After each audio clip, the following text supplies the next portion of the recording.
Networking and marketing made simple is for you, the business owner that has a product, service, or message that you truly believe in. My name is Scott Aaron, and each week we'll take a behind the scenes look at real world networking and marketing tactics while leveraging LinkedIn to get what you have in front of many more people. Thanks for spending time with me, and let's get started.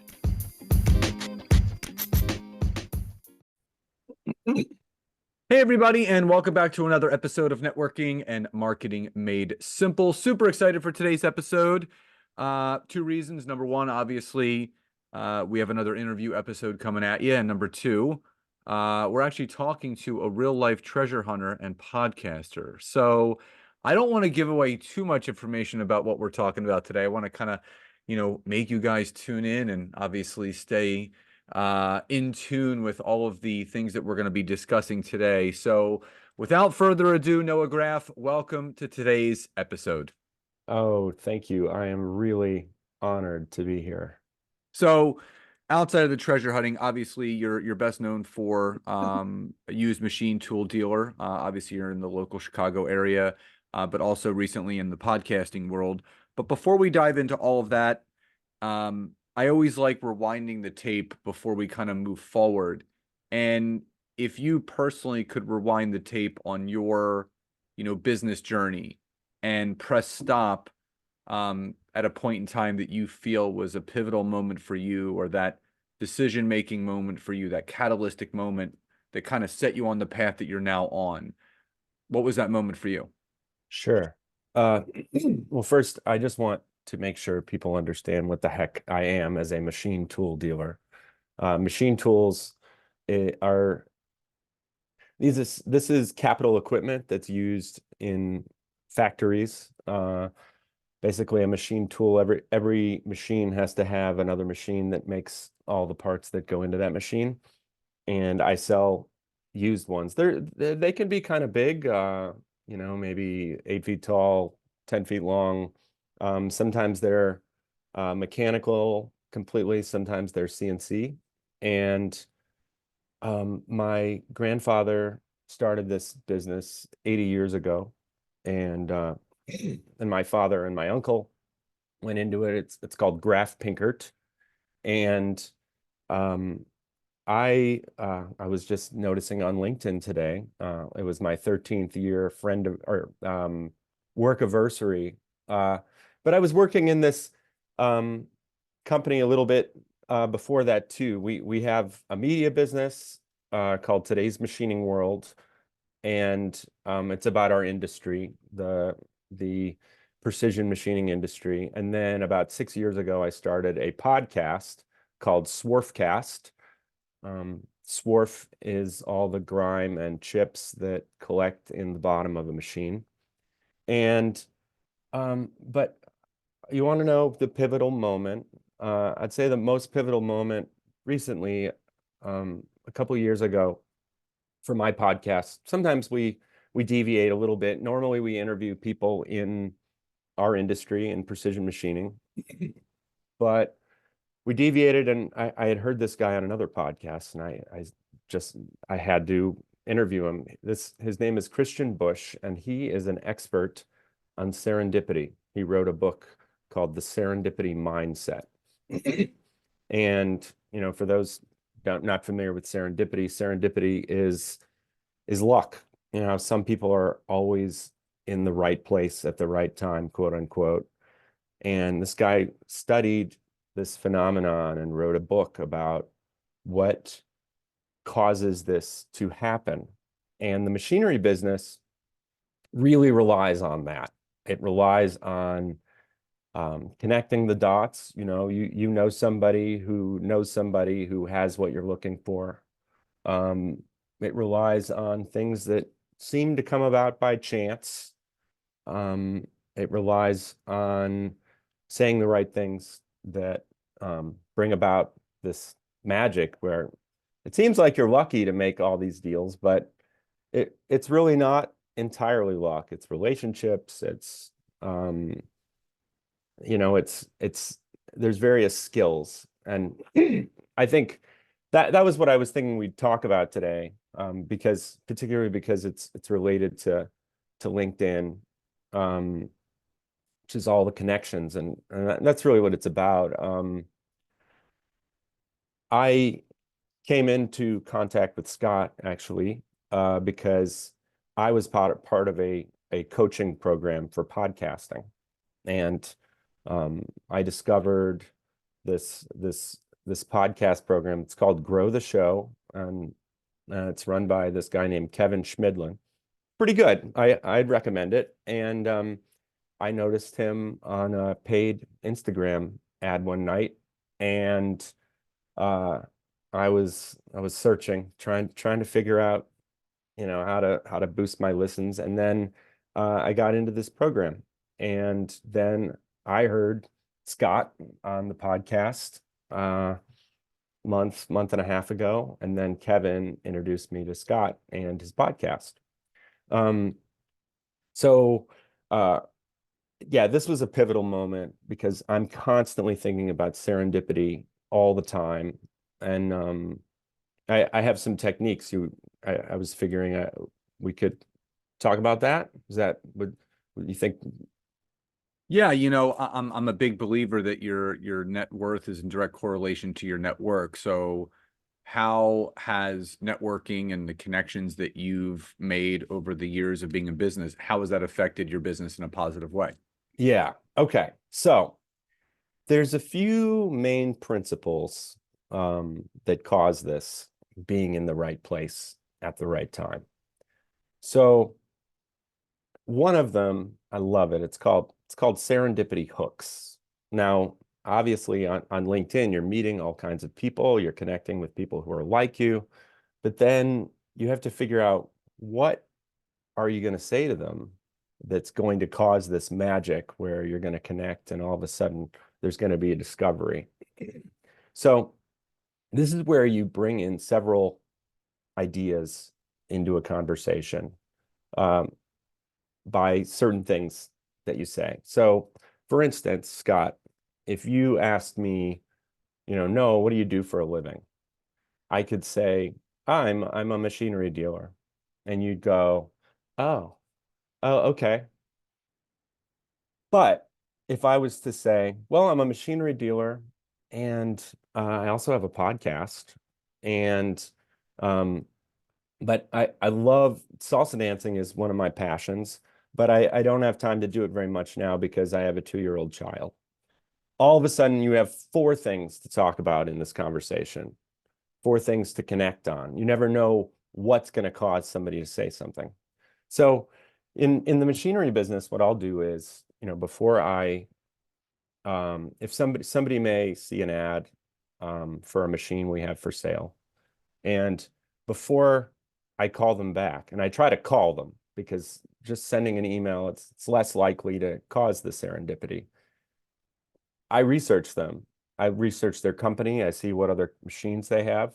I often look them up on LinkedIn. I find out, are they the owner of the company? Are they, a production manager? And then after I do that, when I call, so for instance, we sell a machine, it's called a Star CNC machine. Somebody calls me, somebody emails me about a Star. They see one on our site. I go to their site. I see they have Stars. They have another machine called a Citizen. They have another machine called an Acme. These are all machines that we sell a lot of. So when I go on there, first, we talk about this machine they inquired about. And then I say, but by the way, I noticed on your site that you have Acme's as well and Citizens as well. And all of a sudden, like, he had no idea that I was looking for this machine. Sometimes people write in about machines. They don't even want that machine. They just are looking for something similar. I've had stories like that all the time. So you introduce these things and all of a sudden you're talking about something, because people who are in sales, they probably can relate to this, where you call somebody up and you say, are you interested in buying something? Are you interested in selling something? And very often they go, no, I'm cool. But then if you say something that resonates with them, you never know what can happen. for instance, another thing we're doing now, we're in the business of business brokering. So if I see that it's an owner of a company, for instance, on LinkedIn, I might say, hey, by the way, after we talk about machines, I always have to ask people this. Are you interested in expanding your business? And things come out organically. So that's one thing. Another thing is great. So that was serendipity hooks. Then there's something called serendipity bombs. Now, this is something that people, I mean, they do sort of know it exists, but it's really important to be mindful of it. So say you're looking for your dream podcast guest, or you're looking for your dream client. If you just find one person and you just have your heart set on that one person, the likelihood of you getting a dream client is pretty low. But if you were to find 10 people online, for instance, 10 people, and all 10 may be pie in the sky. But if you try all 10, it's like throwing a bomb in football. You have a much better chance than just trying nothing. Uh, and so people know this, strength in numbers or whatever, but this is the kind of thing you really have to be mindful of. You have to remind yourself of this all the time, because then otherwise you may just forget to do it. And so in the morning, I try to be mindful about being serendipitous during the day. I have a whole bunch of like I am being statements, but one of the things I tell myself is I am a serendipity magnet. I create, I seize opportunity everywhere. And so I'm thinking about that. And then at night before I go to sleep, I keep a serendipity journal and I write down one thing serendipitous that happened that day. And if I can't figure out anything serendipitous, then I will write down something else I could have done. So those are two things. Another thing is just having lots of dots, creating dots, having an awesome network. And it's a lot of what Scott talks about. Not only have a network, but you have to keep in touch with these people.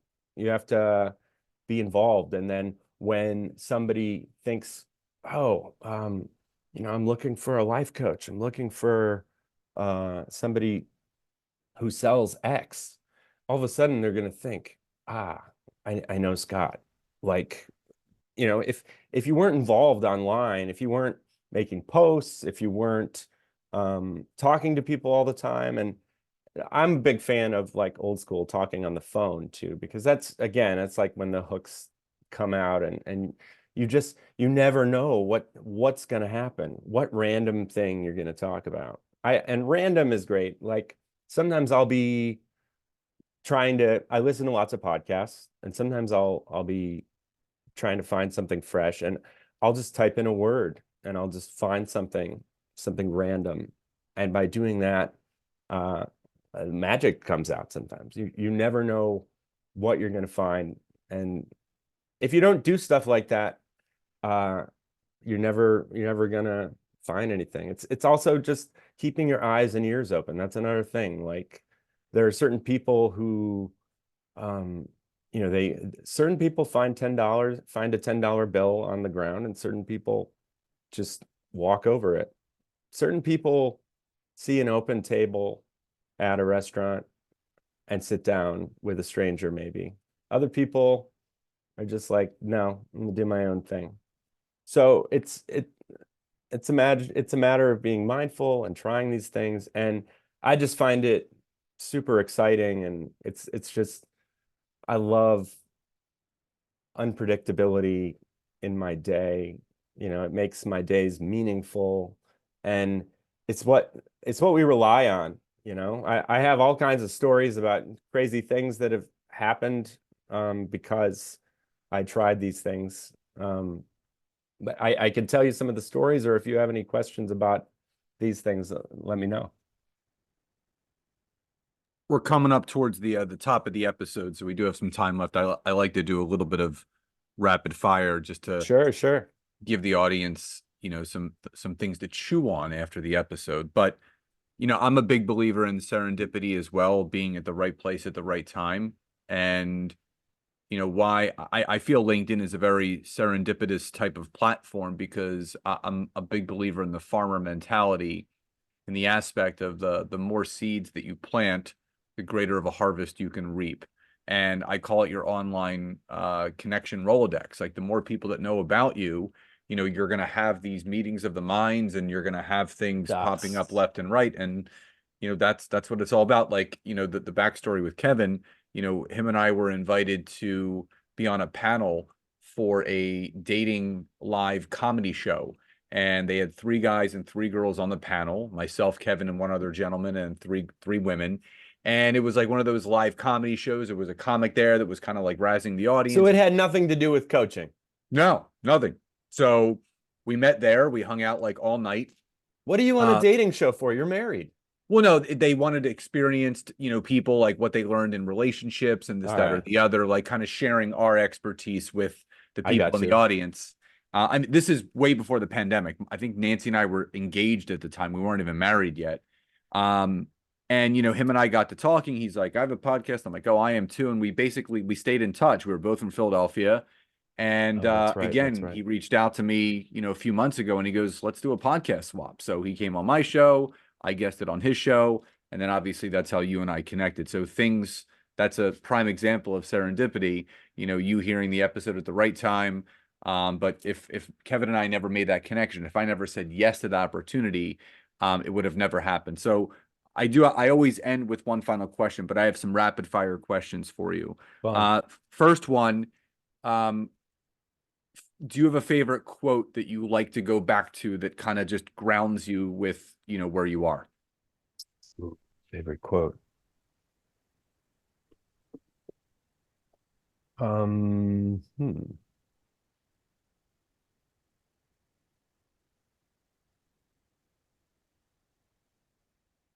If my I know I have something on the tip of my tongue, but I Well, can't think of it. we'll come back to it. What's one book that really changed your mindset or scope about how to go about business or life? Well, I'd say the serendipity mindset. That was definitely one of them. This guy's ideas about that.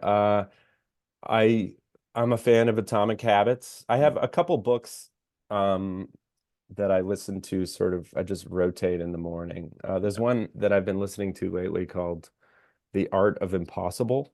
Um, it's by this guy, Stephen Kotler, who writes a lot about flow. Um, so those are the ones that are mainly on my mind. Now, with your podcast, what's the biggest thing that people could take away by listening to it? Well, so my solo episodes, I like to talk about my treasure hunting. I tell different stories about um deals. But I'd say the majority of them are interviews with people, with business owners often. I am going to interview you, Scott, business owners who just tell strategies of how they're solving problems in their businesses. And, it's a niche thing, but I like to think that I like to tell lots of people about it, even people who aren't in the business. I think that a lot of people can get stuff out of it. It's, about company culture, um, coming up with new ideas, training people, uh, and then yeah, serendipity, a lot of that. Favorite thing about Chicago? Um, Pizza and Cubs. Uh, if you could choose one sugar cereal that you had as a kid that you can still eat today, what would that be? I'd say the one that I still do eat today is Cinnamon Toast Crunch. Great cereal. The milk is always good after too. What It's got. about you? I was a Cocoa Krispies guy, Oh, or nice. a peanut butter Captain Crunch. The Cocoa Krispies, because how it turned to chocolate milk after, so you get the best of both worlds. Wonderful. I loved chocolate As you milk. just pointed out with the Cinnamon Toast Crunch. Yeah, Yep. it's And key. I'm a sucker for peanut butter, and the fact that they were able to turn Captain Crunch, which was always delicious, but make it peanut buttery, they had me at that. So those were, Interesting. It's a totally different animal, the peanut butter crunch, yeah, I think, but it is good. I yeah, agree. big time. One final rapid fire, and then we're going to get into the closing question.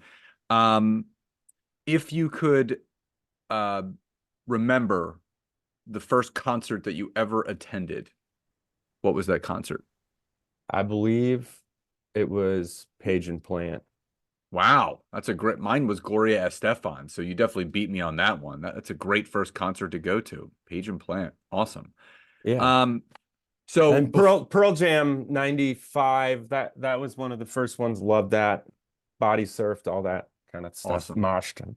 The good old days. The good old days. Yeah, I mean, we're the same age. So Yeah. 1980. So So final question. But before we get to that, if people are interested in learning more about you, not just from the treasure hunting, but your podcast, where's the best place for people to find you, either online or social?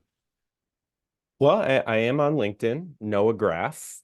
Um, I if you want to listen to our podcast, it's called Swarfcast. That's SWARFCAST. And if you need a used machine tool or know somebody who does, go to Graf Pinkert. Love it. So final question before we sign off. What does success truly mean to you? I was totally cheating on this question, as you probably know. I heard the podcast today and I put it on LinkedIn actually. So I was soul searching about it. Um, yeah, to me, I divide it into a few things. Doing something that you love all the time and getting to do that. Making enough money that you feel comfortable and get to do what you want to do, um and having time for your family, for your friends, for yourself to do fun stuff. And I was thinking about the money thing. I was like, well, what, that means something to everybody. Um, and I guess I was thinking about having as much money as I had growing up, which I never worried about it. It always seemed like my parents never really worried about it, living someplace you wanted to live. And but I just feel like, you only have 4,000 weeks if you live to 80. So you better use that time wisely. And I think wisely and enjoy it. And so I think if you're enjoying that most of that time, then I think that's successful. And I what do you think? On my podcast, often one of the last questions I ask is what your definition of happiness is. And that was the other question I put on LinkedIn. Is success the same thing as happiness? What do you think? No, I mean, again, as we close out, as I commented on your post, you'll never work a day in your life if you love what you do. And there's no point in, obviously there's going to be things that come up and, populate and will challenge you, but, you know, life is better when you're happy, seeing the right side of the coin, half glass full instead of half glass empty.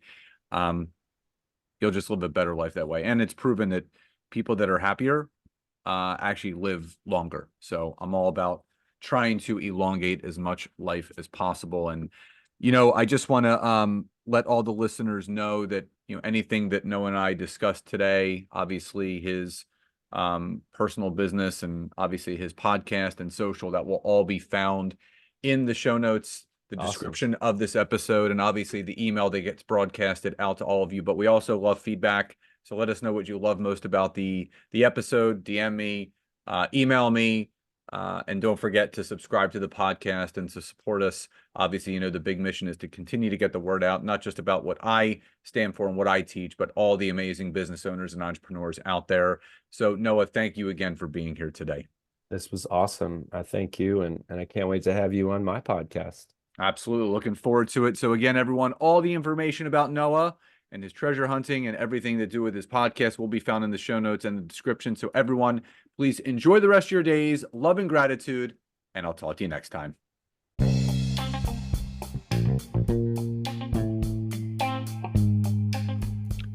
Thank you so much for checking out today's episode. If you could, please support this podcast by hopping over to Apple Podcasts, Google Podcasts, Spotify, or any place that you're listening to this. Leave us a rating and review. Let us know what you loved most and what you would like to hear more of.